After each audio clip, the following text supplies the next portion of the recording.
បាទសួស្តីបងប្អូននេះគឺជាពូជគោលីម៉ូស៊ីន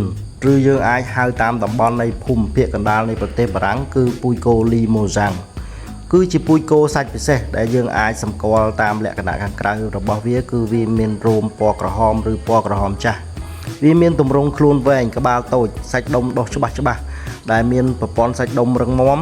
ហើយជាទូទៅគឺជាគោដែលមានអត្រាសាច់ខ្ពស់គោឈ្មោលពេញវ័យអាចមានទម្ងន់ចាប់ពី1តោនទៅ1តោន300គីឡូហើយគោញីអាចមានទម្ងន់ចន្លោះពី600ទៅ800គីឡូក្រាម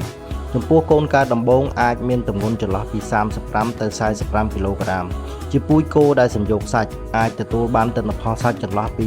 58ទៅ60%ចំពោះគោនេះគឺមានអត្រាការលូតលាស់ក្នុងមួយថ្ងៃគឺចន្លោះពី